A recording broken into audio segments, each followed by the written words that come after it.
E quando nós falamos sobre divórcio, sempre surgem muitas dúvidas. Então, eu convidei a especialista nessa área, a advogada Mayara Alfim, que vai explicar um pouquinho mais de alguns temas, algumas perguntas bem comuns que com certeza você já se perguntou ou que chega muito para ti lá também, né, Mayara? Tudo bem? Boa tarde. Boa tarde, Núbia. Muito obrigada pelo convite. Mais uma vez, muito feliz de estar aqui. Sim, vamos falar sobre essas questões que sempre as pessoas têm dúvida, né? E eu ia falar que eu tava com saudade de vir você aqui também. Ultimamente estava te levando mais lá no ao vivo. Falei, não, hoje vem gravar aqui comigo. Isso aí. Então, Mayara, pra gente começar, eu quero que você fale a diferença do divórcio consensual e o litigioso. Ok.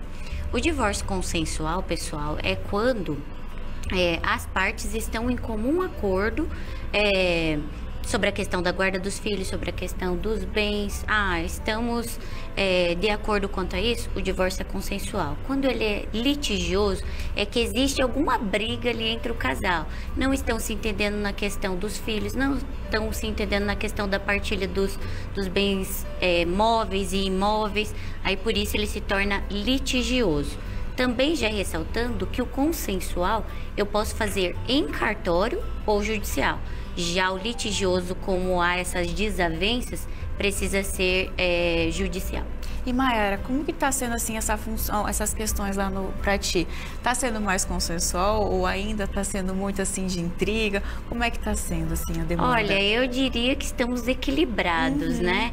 Tem casais que conseguem conversar, se acertar, mas aparece muito litígio também. E Mayara, sobre os bens após o divórcio, como que fica essa questão também? Essa é uma questão interessante, que todo mundo acha que é a mesma regra para todo mundo. Mas como no Brasil nós temos diversos regimes de bens, sempre vai variar essa divisão, o modo que ela ocorre, né? Então, assim, citando um exemplo para vocês. Quem é casado pelo regime da comunhão parcial, terá a divisão dos bens que eles construíram junto, 50-50 para cada um. Mas eu já tinha uma casa antes. Então, essa casa será só sua, não entrará na divisão. Só que isso, então, reforçando mais uma vez, vai depender do regime de bens escolhido pelo casal. E sobre o valor para se divorciar, como que é essa questão, Mayara? Porque acho que muitos casais que viram um processo assim, não, a gente não consegue mais ficar junto, enfim, é muito alto esse valor do divórcio, como é que é? Então, o valor sempre vai variar de acordo com cada caso. Não é um valor fixo para todo mundo, até porque não seria justo, né?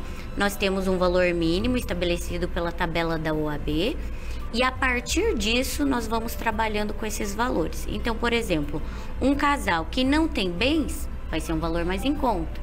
Um casal que está consensual sem bens também vai ficar mais em conta. Eu posso fazer no cartório, de forma rápida, 2, 3 dias.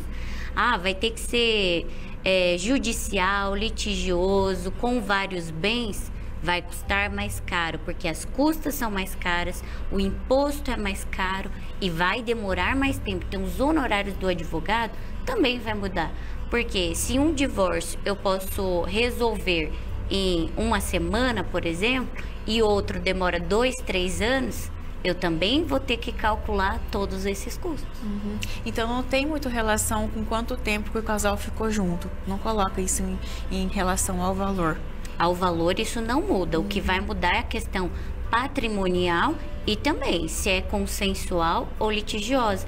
Porque o litígio sempre é mais caro. Por isso que a gente tenta sempre. Não tem como a gente resolver com um acordo, de forma consensual, porque a gente sabe que o cliente também sofre com o litígio. Só que às vezes não tem como fugir do litígio também. E até como você falou, né, Mayara, às vezes coloca os filhos, enfim, então fica uma relação muito complicada também, né, para os filhos, para o casal. Então, assim, o ideal mesmo seria mais o consensual, né? Exato, as crianças sempre sofrem, sabe? Então, isso também é uma conduta que você tem que pensar ao procurar um advogado. Esse advogado está entendendo o meu caso, ele está apaziguando essa situação, está me auxiliando, porque quando a gente está falando de um menor envolvido, a gente tem principalmente olhar para esse menor, né? Qual a melhor forma de resolver para que tudo fique mais tranquilo. E Maera, agora sobre os danos morais caso o motivo do divórcio seja a traição. Isso acontece mesmo? Tem isso ou não? Uma coisa é as coisas que estão na lei, na internet e o que acontece realmente. Hoje eu posso dizer que sim, a traição ela pode ser indenizada, mas não em todos os casos, até porque senão aconteceria muitas indenizações aí, né?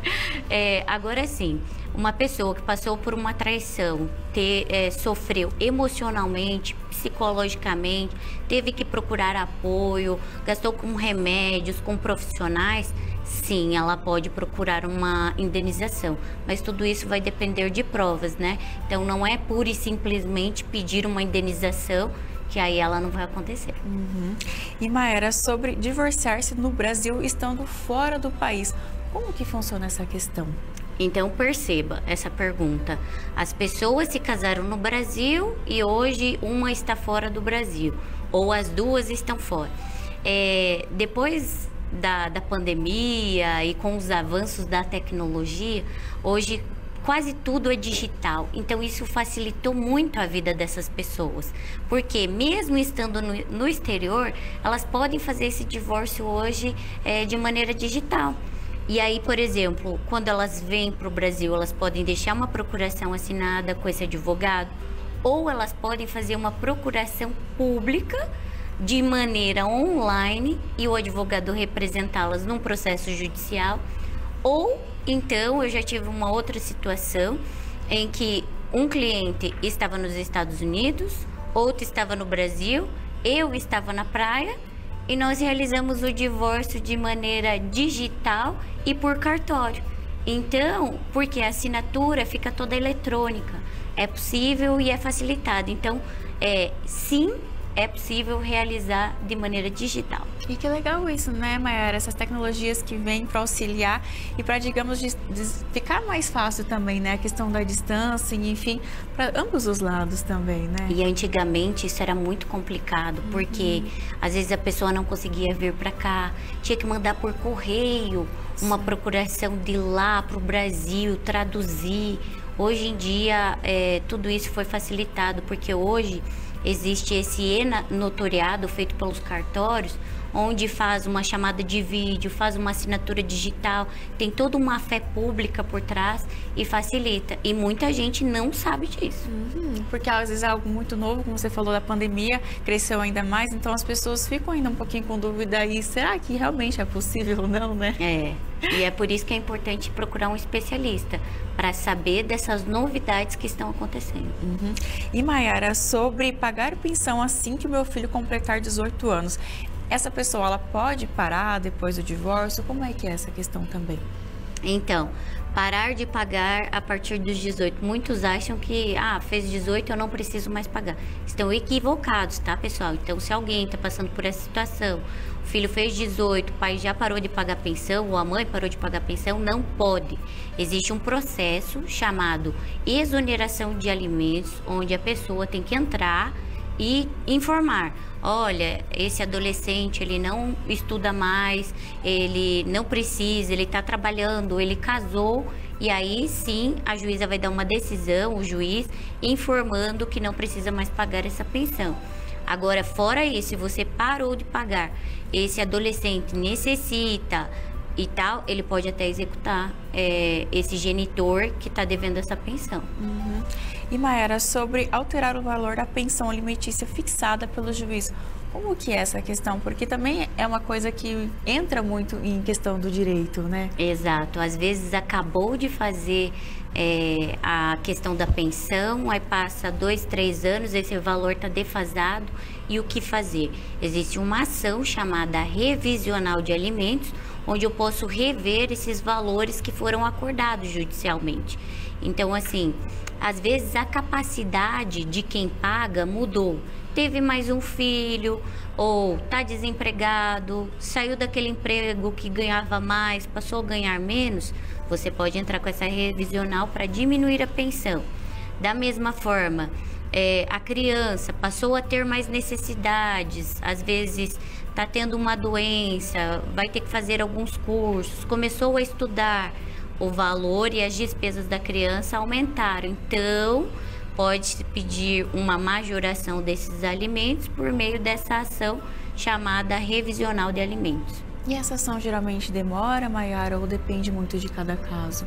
Aí vai depender da região que nós estamos ingressando com essa ação, dessa cidade, desse tribunal, porque algumas regiões do Brasil são mais demoradas, outros lugares são mais rápidos. Então, sempre é bom perguntar para o seu advogado como que está essa situação, né? Porque tem processos que demoram horrores, digamos assim, e outros que são mais rápidos. Então tá aí, gente, mais explicações que a Maiara trouxe pra gente sobre separação, divórcio, regimes, enfim, que esse assunto sempre rende, né, Maiara? Até teve uma vez que eu comentei contigo no ao vivo que tava chegando mensagem, consegui colocar os que dava lá, mas vocês podem mandar pra gente, que eu convido a Maiara, ela dá um encaixe na agenda dela para vir novamente participar. Obrigada, viu? Muito obrigada, Núbia. É sempre um prazer estar aqui conversando com vocês. E, inclusive, eu quero que você reforce para as pessoas que estão pensando em se separar, procurar um advogado para saber realmente como que funciona, para começar e não ficar com aquela dúvida e às vezes vai deixando e piorando a situação também. Às vezes os que vão se divorciar, mas os que vão casar também, tem muita gente casando errado. Então, é interessante saber qual regime de bens que eu vou escolher, qual a situação que a minha vida hoje se encaixa, né? Tanto é porque o homem está no mercado de trabalho, a mulher está no mercado de trabalho, então é importante ficar atento.